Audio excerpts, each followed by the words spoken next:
En février dernier, la Côte d'Ivoire a lancé son projet national de gestion des pesticides obsolètes et déchets associés, le projet PSI, avec pour but de parvenir à une gestion écologiquement rationnelle des pesticides obsolètes et déchets associés. Le présent séminaire, ouvert depuis le 19 décembre, entend faire le toilettage des textes liés à l'importation et l'usage des produits chimiques pour un environnement sain. Entendez par pesticides obsolètes les pesticides qui sont non homologués, les pesticides frauduleux, les pesticides qui ne sont pas conformes aux normes, les pesticides qui ont atteint leur date de péremption, un certain nombre de pesticides qui, s'ils ne sont pas gérés de manière convenable, portent atteinte à l'environnement et à la santé humaine.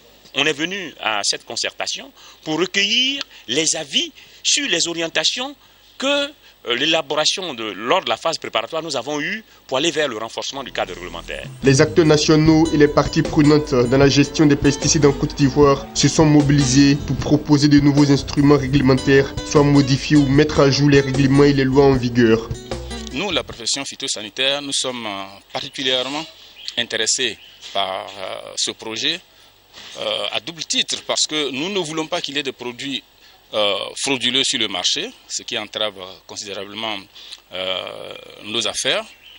Et d'autre part, nous ne voulons pas être indexés parce que les gens ont été intoxiqués par des produits dont ils ne savent pas qu'en faire. Que nous intervenons dans ce projet pour donner vraiment le maximum d'informations, le maximum d'expertise dont le projet PSI a besoin pour que des voies et des moyens soient trouvés pour l'élimination des produits obsolètes. Une chose est sûre, c'est qu'il faut un toilettage, il faut faire la relecture en fait des textes, parce que dans certains tests, il y a certaines choses qui n'ont pas été mentionnées. Par exemple, comme par exemple l'opportunité d'un centre anti-poison, parce que chaque fois qu'il y a des pesticides obsolètes, que nous devons faire face à cela, on ne sait pas vers qui s'orienter. Donc c'est important effectivement qu'il y ait un test qui prévoit pourquoi pas un centre anti-poison pour faire face en fait à toutes ces difficultés-là. Parce qu'effectivement tout ça, ça a un impact en fait négatif, un impact sur la santé de l'homme.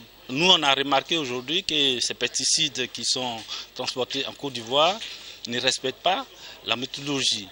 Vous voyez, très souvent ils ne passent plus par des ports, ils ne passent plus par des mers, ils passent désormais par le transport terrestre. Donc c'est au niveau de ce transport terrestre qui se pose beaucoup de problèmes.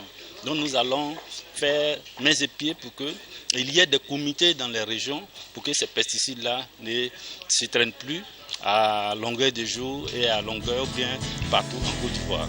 Signataire des accords de Paris, la Côte d'Ivoire a réitéré son engagement de lutter contre le réchauffement climatique à la COP22 tenue du 7 au 18 novembre dernier à Marrakech.